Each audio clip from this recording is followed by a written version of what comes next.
नमस्कार, मैं हूं संजय शर्मा। आप देख रहे हैं 4PM न्यूज नेटवर्क। गजब राजनीति है भारतीय जनता पार्टी। योगी आदित्यनाथ की राजनीति है कि मुसलमानों को निपटा देंगे, सबक सिखा देंगे, जमीन में मिला देंगे, मिट्टी में मिला देंगे। उनके सारे बयान इसी और इशारा करते हैं। संभल को लेकर, औरंगजेब को लेकर, गाजी को लेकर हर तरह का बयान योगी आदित्यनाथ का ये इशारा करता है कि वो मुसलमानों के खिलाफ है। और वो खिलाफ भी इसलिए बोल रहे हैं कि उनको लगता है कि ऐसा बोलने से उग्र हिंदुत्व का वोट उनकी तरफ आए। मुसलमानों ने वोट करेंगे नहीं, लेकिन अगर ऐसा बोलेंगे तो उग्र हिंदुत्व वाले लोग उनको चाहने लगेंगे। उनके समर्थक कहते हैं आप बाकी राज्यों में मालूम कर लीजिए, मोदी से भी ज्यादा ब्रांडिंग योगी की है। हमें मुसलमान वोट चाहिए नहीं, लेकिन मोदी जी उल्टा 32 लाख मुसलमानों को ईदी भिजवा रहे हैं। चुनाव से पहले कह रहे थे ये मुसलमान तुम्हारा मंगलसूत्र बेच देंगे, छीन के ले जाएंगे, तुम्हारी भैंस खोल लेंगे, तुम्हारी टोटी चुरा लेंगे, यानी क्या क्या बातें, तुम्हारे गहने चुरा लेंगे। और वही मोदी जी मुसलमानों को ईदी भेज रहे। अब आपका दिमाग चकरा रहा होगा, योगी ये कह रहे हैं, मोदी वो कह रहे हैं। तो मैंने इन सारी चीजों को अभय दुबे जी से पूछा, बढ़िया राजनीतिक विश्लेषक है, उससे ज्यादा ज्ञान रखते हैं। मैंने ये राजनीति समझने की कोशिश करी। उनका कहना था कि संघ और मोदी अगर एक मंच पर आ गए, एक मन पर आ गए, तो योगी आदित्यनाथ 24 घंटे के अंदर मुख्यमंत्री पद से हट जाएंगे। अभी चौंकाने वाली बात, मैं सारी बातें बता दूंगा तो इंटरव्यू का मजा खराब हो जाए।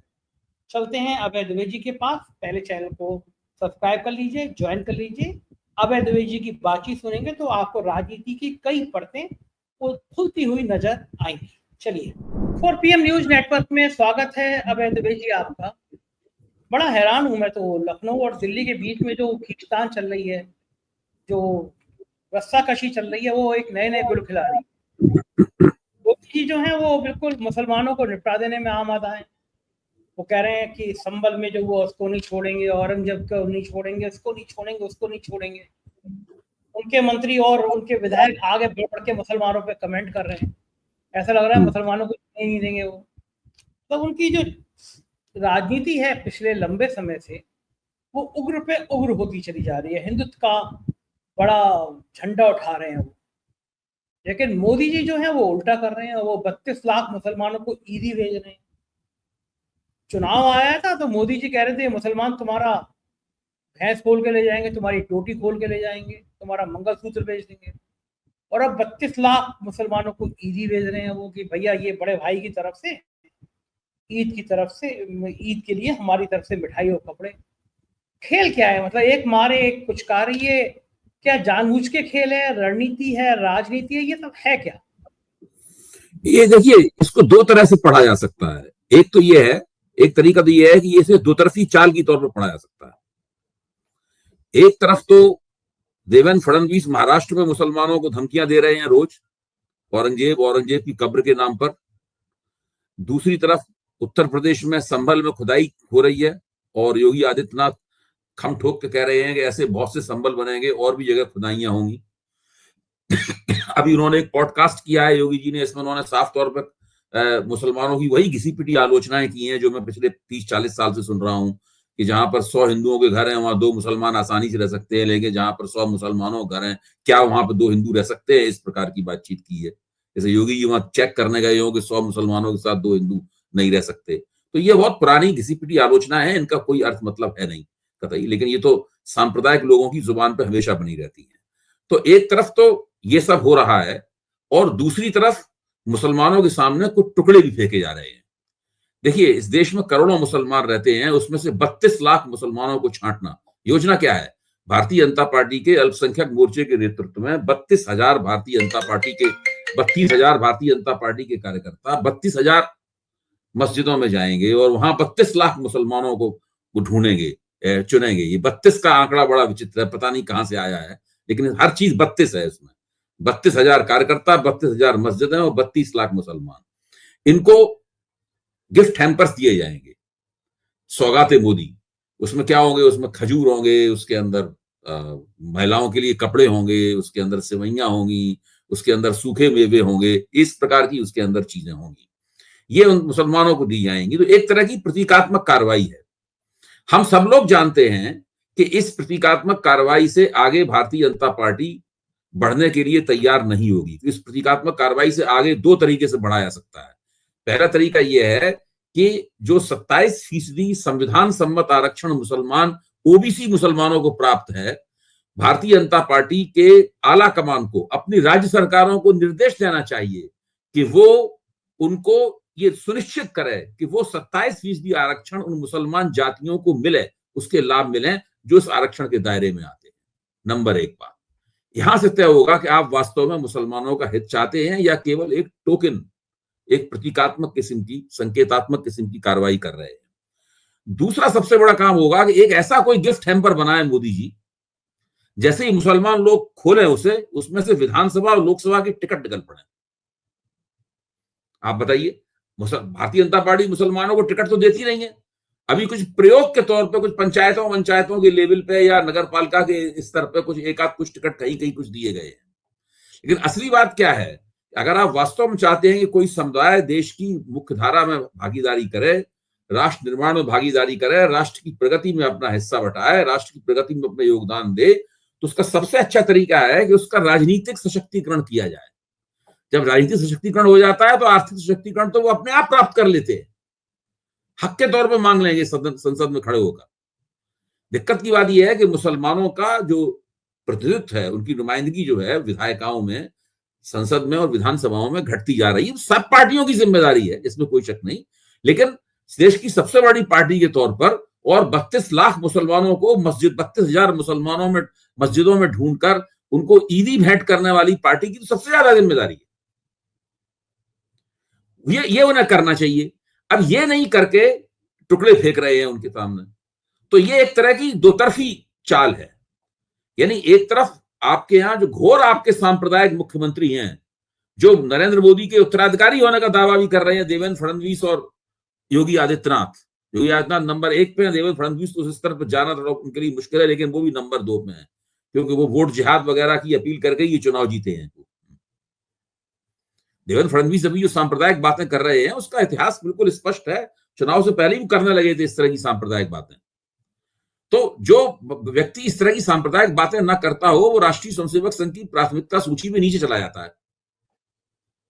उस सूची में ऊपर रहने के लिए जरूरी है कि आप कुछ ना कुछ बीच में सांप्रदायिकता का डोज जो है, सांप्रदायिकता की खुराक देते रहें राजनीति को। तो एक तरफ तो दो तरफी चाल है, तो इसको इस तरह से देखा जा सकता है। ना उनको रोकेंगे नहीं कभी, योगी आदित्यनाथ पे कोई प्रतिबंध नहीं लगेगा, देवेंद्र फडणवीस को नहीं रोका जाएगा, इससे कुछ नहीं होगा, वो जो चाहे वो करते रहें। दूसरा एक और तरीका है लेकिन पढ़ने का, उसका दूसरा तरीका यह है कि संघ परिवार के अंदर एक तरह का संकट है, एक तरह का विवाद है, एक तरह की जद्दोजहद चल रही है संघ परिवार के अंदर। और वो जद्दोजहद ये है कि अब हमने सत्ता पे 10 साल भोग ली है सत्ता, अब 15 साल तक तो भोगना बिल्कुल गारंटी है। तो अब हम मुसलमानों का क्या करें, इन मुसलमानों के प्रति हमारा रवैया क्या होना चाहिए। इस चीज की शुरुआत तब हुई थी जबकि लोकसभा चुनाव से कुछ पहले, यानी साल भर पहले, नरेंद्र मोदी ने यह आह्वान किया था कि भारतीय जनता पार्टी पसमानदा मुसलमानों के मोहल्लों में की बस्तियों में स्नेह यात्राएं निकालेगी।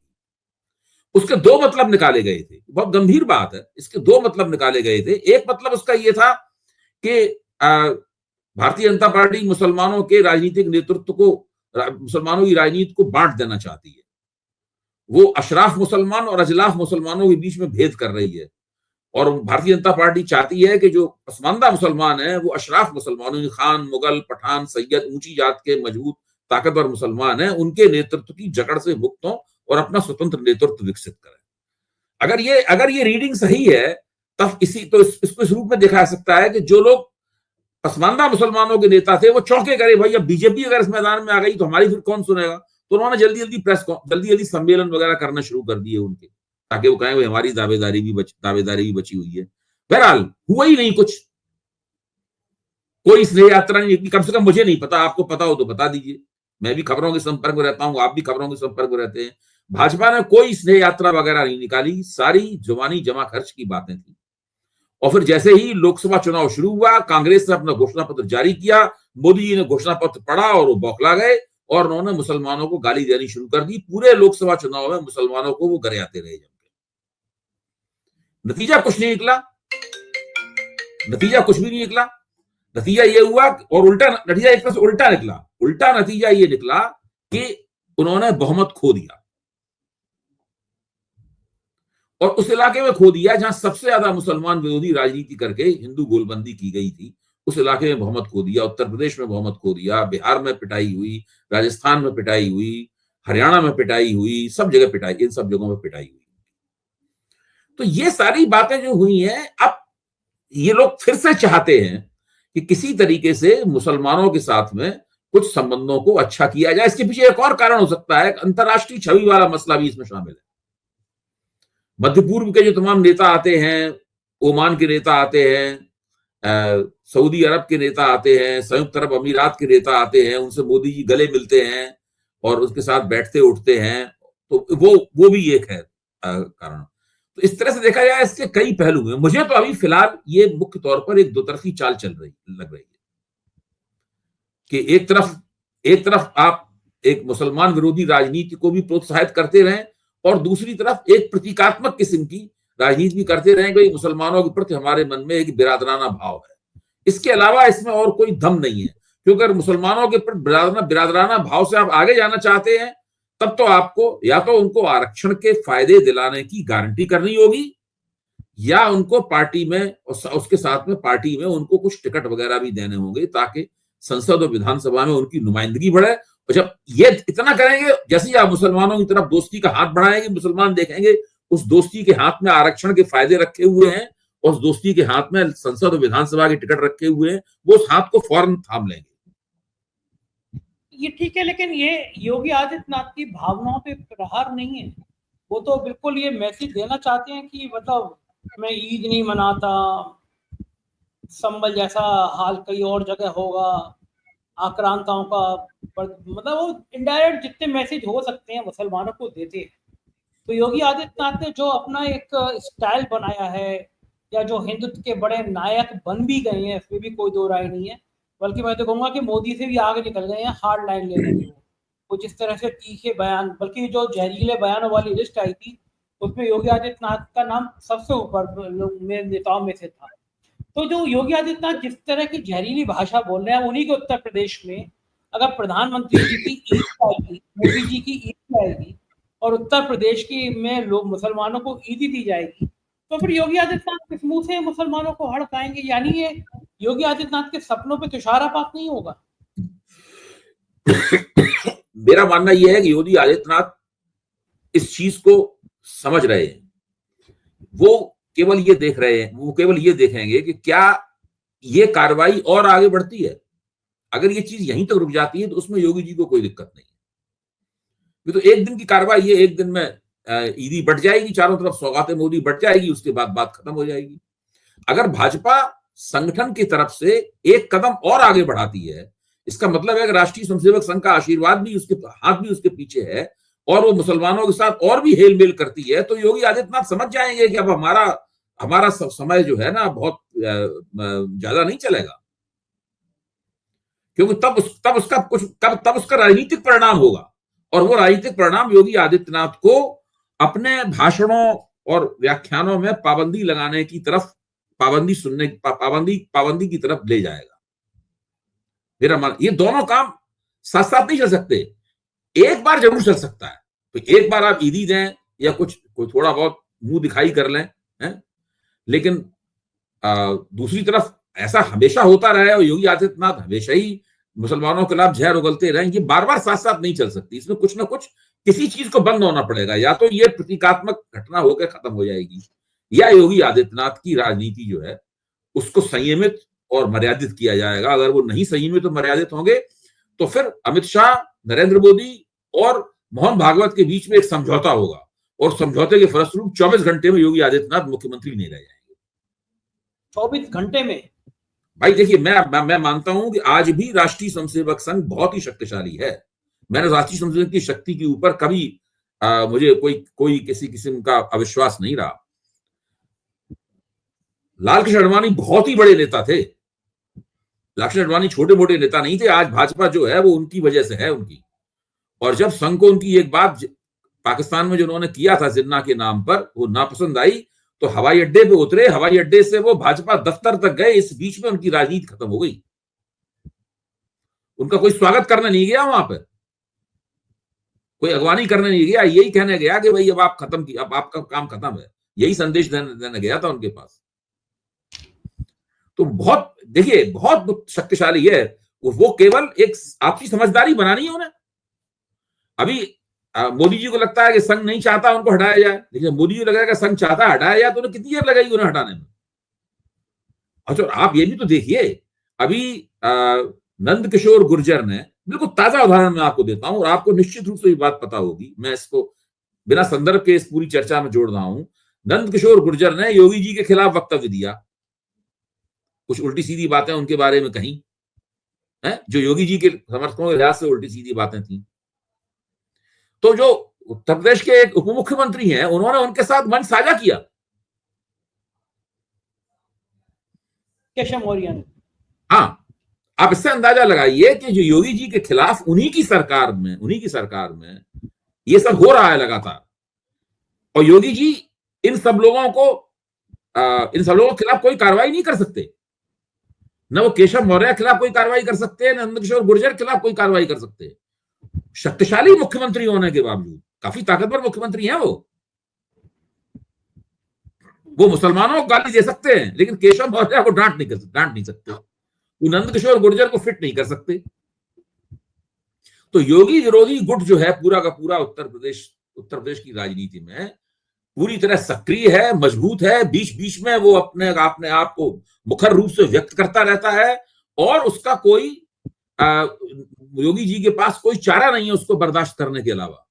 जिस दिन अमित शाह, नरेंद्र मोदी और मोहन भागवत के बीच में इस सवाल के ऊपर मतैक्य होगा, सहमति बनेगी, उस दिन तो योगी जी खत्म, खेल खत्म। उनको, मेरे ख्याल से वो उनका आखिरी दिन होगा उत्तर प्रदेश की राजनीति में। ऐसा कुछ नहीं है कि योगी जी को हटा दिया जाएगा तो उत्तर प्रदेश में भारतीय जनता पार्टी के खिलाफ पूरा समाज बगावत कर देगा, ये कर देगा, ऐसा सब कुछ नहीं होगा। ये गलत फहमी है। कुछ हो सकता है, कुछ राजपूत वोट इधर उधर हो जाए, लेकिन बाद में हिंदुत्व के जरिए, दूसरे जरिए उन तमाम चीजों को न्यूनतम किया जाएगा, उस नुकसान को न्यूनतम किया जाएगा। और एक बार जब कोई नेता सोच लेता है कि हमें कदम उठाना है, तो बहुत ज्यादा नुकसानों की परवाह नहीं की जाती है। भाई जब देखा जाएगा कि ये तो कदम नहीं उठाना है, तो ठीक है, जो नुकसान होना है हो जाएगा। और अभी उत्तर प्रदेश के चुनाव इतनी दूर हैं कि इस बीच में नुकसान को न्यूनतम किया जा सकता है। ठीक बात है। और उत्तर प्रदेश में भारतीय जनता पार्टी ठाकुरों को टिकट देगी, ठाकुर टिकट देने से मना कर देंगे क्या? कोई मना नहीं करेगा। तो फिर क्या बात हुई? उत्तर प्रदेश में पता नहीं क्या क्या कांड होते रहते हैं। एक साहब हैं, बड़े बिल्डर हैं, रिलायंस में नौकरी कर करके बड़े बिल्डर बन गए। अभी जो जज वाला कांड हुआ है, तो वह आज उत्तर प्रदेश में सुबह से चर्चा है कि साय साहब के चक्कर में कई असहाय हो गए। मतलब वो नोटों की कड़ी उत्तर प्रदेश से भी जोड़ रही है। वो जो भैया जी संगठन मंत्री है, उनके बड़े करीबी रहे। ये बीच में बड़ी घटना हुई कि रामजी लाल सुमन सांसद, जिन्होंने राणा सांगा का बयान दिया था, उनके घर पर पथराव हुआ। और अखिलेश यादव ने कहा कि उनके घर में पथराव इसलिए हुआ कि वो दलित थे। तो ये जो अयोध्या के अवधेश प्रसाद को लेकर जो फेस बनाया था अखिलेश यादव ने दलितों को मैसेज देकर, आज के इस बयान को उन्होंने ये जोड़ दिया कि रामजी लाल सुमन के घर पे इसलिए पथराव हुआ, वो दलित थे। ये मैसेज क्या अगर बड़ा उत्तर प्रदेश में, क्योंकि योगी आदित्यनाथ ठाकुर चेहरा है। उन्होंने अपने इंटरव्यू में कहा था कि मुझे ठाकुर क्षत्रिय कुल में पैदा होने का गर्व है, ये खुद योगी आदित्यनाथ ने कहा था। अब अखिलेश यादव ने शायद इसी लाइन पे, क्योंकि वो जो हमला करने वाले थे वो लोग, उनमें से क्षत्रिय समुदाय के लोग ज्यादा बताए जाते हैं। अब अखिलेश ने ये ट्रम्प कार्ड चलाई है कि खतरनाक हो सकता है कि क्षत्रिय बनाम दलित, वो तो अखिलेश यादव पीडीए की बात ही कर रहे हैं, पिछड़ा दलित अल्पसंख्यक, ये कार्ड, ये राजनीति कहां तक चली जाएगी। और छोटी सी बात पे देखिए, योगी आदित्यनाथ जो राजनीति इस वक्त कर रहे हैं उत्तर प्रदेश में, वो अखिलेश यादव के लिए काफी सुविधाजनक राजनीति है, मैं ये मानता हूं। और इसके परिणाम आपको लोकसभा चुनाव में भी दिखाई पड़ेंगे, इसके परिणाम आपको विधानसभा चुनाव में भी दिखाई पड़ेंगे। लोकसभा चुनाव में आप देख चुके हैं इसके परिणाम, फायदेमंद परिणाम अखिलेश के लिए, और फिर उसके बाद अगले जो लोकसभा चुनाव होंगे उसमें भी इसके फायदेमंद परिणाम दिखाई पड़ेंगे। योगी आदित्यनाथ की राजनीति में सामाजिक न्याय का पहलू नदारद है। सोशल जस्टिस की उन्हें कोई परवाह नहीं, ना वो इस बात की परवाह करते हैं कि सभी लोगों को ठीक ठाक तरीके से जो उनका हक है उसके हिसाब से सरकारी नौकरियों में, सब चीजों में उनको आरक्षण प्राप्त हो, उन्हें इस बात की कोई चिंता नहीं है। उनके ऊपर जो आरोप लगे थे लोकसभा चुनाव की जांच पड़ताल में क्यों भाजपा हारी, उसमें यह भी एक आरोप था कि भाई आरक्षण उनके राजकाज में मिला नहीं किसी को ठीक से। तो ये पूरी लड़ाई जो है ना, हिंदुत्व बनाम सामाजिक न्याय की बन जाती है योगी आदित्यनाथ के रवैये से। बाकी जगहों पर भारतीय जनता पार्टी के जो मुख्यमंत्री हैं वो संतुलन थोड़ा बना के रखते हैं, वो हिंदुत्व और सामाजिक न्याय को एक दूसरे के खिलाफ खड़ा नहीं होने देते। योगी आदित्यनाथ की शैली जो है, इसमें पूरा सामाजिक न्याय वाला पहलू नदारद रहता है, यहां तक कि हिंदुत्व की राजनीति उसके ऊपर हावी होने की कोशिश करती है। इससे अखिलेश को दलित, पिछड़े और अति दलित और अति पिछड़ों, इन सबकी एक बड़ी एकता करने का मौका मिल जाता है। जैसे ही उस एकता की तरफ वो बढ़ते हैं, मुसलमान और उसके साथ कांग्रेस भी जुड़ती है, वैसे ही मुसलमानों का ध्रुवीकरण भी उनके पक्ष में हो जाता है और वो एक शक्तिशाली चुनावी हस्तक्षेप करने की मुद्रा में आ जाते हैं। यही उन्होंने लोकसभा चुनाव में करके दिखाया था और यही अगली विधानसभा चुनाव में वो करने वाले हैं। तो योगी आदित्यनाथ को समझ नहीं आता, वो भी कुशल राजनेता है, कि ये जो कर रहे हैं वो ये कड़ी कहीं ना कहीं उन्हें कमजोर कर रही है। अगर ये जातिवाद का मुद्दा उन्हें दो खेल खेलने हैं संजय जी, माफ कीजिए, उन्हें दो खेल खेलने हैं। उन्हें उत्तर प्रदेश की राजनीति भी करनी है और नरेंद्र मोदी के उत्तराधिकारी के रूप में अपनी दावेदारी भी जम के पेश करनी है। वो उत्तर प्रदेश की राजनीति करने के लिए उन्हें वोट चाहिए, लेकिन नरेंद्र मोदी के उत्तराधिकारी की दावेदारी करने के लिए उन्हें वोट पाने के साथ साथ में हिंदुत्व के दायरे में अपने आप को हीरो भी बनाना है। तो वो जितना ज्यादा अपने आप को हिंदू हृदय सम्राट के रूप में पेश करेंगे, जितना मुसलमान विरोधी अपने आप को दिखाएंगे, जितनी मुसलमानों को गालियां देंगे, मुसलमानों के खिलाफ घिसी पिटी पुरानी सांप्रदायिक बातें करेंगे, उतना ही उन्हें लगता है कि हमारी ये जो प्रधानमंत्री के रूप में दावेदारी मजबूत हो रही है, प्रधानमंत्री के उम्मीदवार के रूप में दावेदारी मजबूत हो रही है। भाई उनको लगता है मुख्यमंत्री तो वो रह लिए, एक पूरा कार्यकाल हो गया, दूसरा कार्यकाल खात्मे की तरफ जा रहा है, दूसरे कार्यकाल के बीच में अब 1.5 साल ही तो रह गया है, बाकी उसके बाद 27 में तो चुनाव होने ही वाला है। तो अब मुख्यमंत्री तो रह लिए, इसके बाद जिंदगी भर मुख्यमंत्री थोड़ा रहेंगे। वो नीतीश कुमार नहीं है। नीतीश कुमार का मानना है हम तो सारी जिंदगी बिहार के मुख्यमंत्री रहेंगे। 20 साल रह लिए, अगर ईश्वर ने जीवन दिया तो अगले 50 साल और बिहार के मुख्यमंत्री रह सकते हैं। वो बोर नहीं हो रहे हैं। योगी जी उत्तर प्रदेश के मुख्यमंत्री रहते रहते बोर हो चुके हैं, अब उन्हें बड़ी गद्दी चाहिए, और वो बड़ी गद्दी है प्रधानमंत्री की। वो कैसे मिलेगी? वो ऐसे ही मिलेगी कि पहले तो उत्तर प्रदेश का चुनाव वो ठप्पे के साथ जीते, फिर उसके बाद में दिल्ली में जाके अपना दावा पेश करें, सब लोगों को दिखा दें कि उनके नाम पे कितना वोट मिलता है उत्तर प्रदेश में। और वो ये भी जानते हैं कि उत्तर प्रदेश में उनको चुनाव हरवाने का, अगर आला कमान में कोई मैं इन्वर्टेड कॉमा में रख रहा हूं, अब समझ लीजिए कोई का मतलब क्या है, कोई अगर उनको चुनाव हरवाने की कोशिश करता है तो उससे भाजपा का ही बहुत बड़ा नुकसान होगा। इसलिए वो सोचते हैं कि उन्हें कोई थोड़ी बाधाएं पैदा की जाएंगी, कोई उन्हें चुनाव नहीं हरवाएगा। उनको आला कमान में उनके खिलाफ जो ताकतें हैं वो उनको चुनाव जीतने देंगी, ऐसे ही उनकी मेरे ख्याल से मान्यता होगी। इसलिए उस बात से निश्चिंत है। वो अपनी सांप्रदायिक हथौड़ेबाजी कर रहे हैं, उन्हें कोई चिंता नहीं है। बाकी जो दिक्कतें परेशानियां हैं वो आला कमान निपटेगा। क्योंकि अगर केंद्र में भाजपा की सत्ता रहनी है तो उत्तर प्रदेश में चुनाव जीतना जरूरी है ना। बिल्कुल जरूरी। अच्छा, उनके समर्थक जो हैं वो ये कहते हैं कि आप देख लीजिए, भारत में उत्तर प्रदेश के अलावा किसी भी राज्य में जो डिमांड है वो मोदी से ज्यादा योगी की है। उनके समर्थक तो ऐलानिया कहते हैं कि अब योगी जी अंतरराष्ट्रीय क्षेत्र पे छा गए हैं। एक बार योगी जी को विदेश आना था तो कहा गया कि प्रधानमंत्री कार्यालय ने इजाजत नहीं दी, वो इन्वेस्टर समिट के लिए जाना चाहते थे, क्योंकि ये था कि अमेरिका में जाके वो मोदी से भी बड़ा अपना कद दिखाना चाहते थे कि भाई हम हिंदुओं के मोदी से भी बड़े नेता हैं। क्योंकि ये बात सही है कि देश के अन्य राज्यों में मोदी से ज्यादा योगी की छवि बन गई है, हिंदूवादी नेता के रूप में बन गई है। देखिए ये सब बेकार की बातें हैं। देखिए संजय जी, ये सब बेकार की बातें हैं। उत्तर प्रदेश में जो राजपूत समुदाय है वो आदित्यनाथ जी को अपना नेता मानता है और उनके नाम पर वो भारतीय जनता पार्टी को जम के वोट देता है, ये बात सही है। उत्तर प्रदेश के जो गैर ठाकुर भाजपा के समर्थक हैं वो योगी आदित्यनाथ को अपना नेता नहीं मानते। वो भाजपा की वजह से, हिंदुत्व की राजनीति की वजह से, मोदी की वजह से और दूसरी वजहों से भाजपा को वोट देते हैं। वो योगी जी की वजह से भाजपा को वोट नहीं देते। और बाकी जगहों पर चूंकि सांप्रदायिक स्वर चाहिए, एक बुलंद सांप्रदायिक स्वर चाहिए राष्ट्रीय स्वयंसेवक संघ को, भाजपा को, जो भगवा भी पहने हुए हो, तो उसके लिए योगी जी को पेश किया जाता है बाकी जगहों पर। इसका मतलब ये नहीं है कि बाकी जगह पे उनके नाम पे लोग दीवाने हुए जा रहे हैं। अगर उनके नाम पे ऐसे लोग दीवाने होते तो पहले उत्तर प्रदेश में बात चलती थी, भाई मोदी और योगी की जोड़ी को वोट देंगे, मोदी योगी की जोड़ी को वोट देंगे। लोकसभा चुनाव में तो ये बात सुनी नहीं, उसके बाद से आज तक मैंने दोबारा सुना ही नहीं इस बात को। वो सारी हवा जो बनी थी सब खत्म हो चुकी है। ये सब बेकार की बातें हैं, इन बातों का कोई राजनीतिक मतलब नहीं है। योगी आदित्यनाथ ने अपने मुख्यमंत्रित्व के कार्यकाल में केवल एक बड़ी राजनीतिक उपलब्धि की है कि वो उत्तर प्रदेश के राजपूत वोटरों को जो 8-9% हैं, भाजपा के साथ जोड़ने में समर्थ रहे।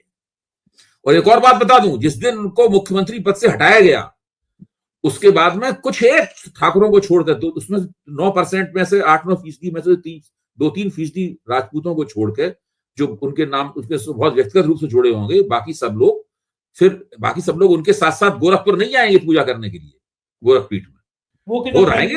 वो तय करेंगे ये भाजपा को वोट देना है, समाजवादी पार्टी को वोट देना है, छोड़ देंगे योगी को, बिल्कुल छोड़ देंगे। योगी जी तभी महत्वपूर्ण है जब तक उनको लग रहा है कि उत्तर प्रदेश के मुख्यमंत्री हैं और प्रधानमंत्री के संभावित उम्मीदवार हैं, जिन्होंने लगा कि दोनों ही संभावनाएं समाप्त हो गई, मुख्यमंत्री पद से हटा दिया गया और उम्मीदवार बन नहीं सकते प्रधानमंत्री पद के, उस दिन खेल खत्म, पैसा आ जाए। गजब बात कर रहे हैं अभय जी, और क्या। अच्छा आप बताइए ऐसा थोड़ी ना होता है किसी नेता के पीछे जो है पूरा का पूरा समुदाय जो है वो बदल जाए, नहीं होता ऐसा। मजा आ गया आज की बातचीत में। बहुत बहुत शुक्रिया अभय जी, आपने मुझे इतना समय दिया, थैंक यू। ये थे अभय दुबे जी और उन्होंने विस्तार से समझाया कि मोदी और योगी की राजनीति है क्या। मुझे लगता है कि आपको बातचीत पसंद आई होगी। आपके प्यार भरे कमेंट का मुझे इंतजार रहेगा, बताइएगा जरूर, लिखिएगा जरूर। शुक्रिया, थैंक यू।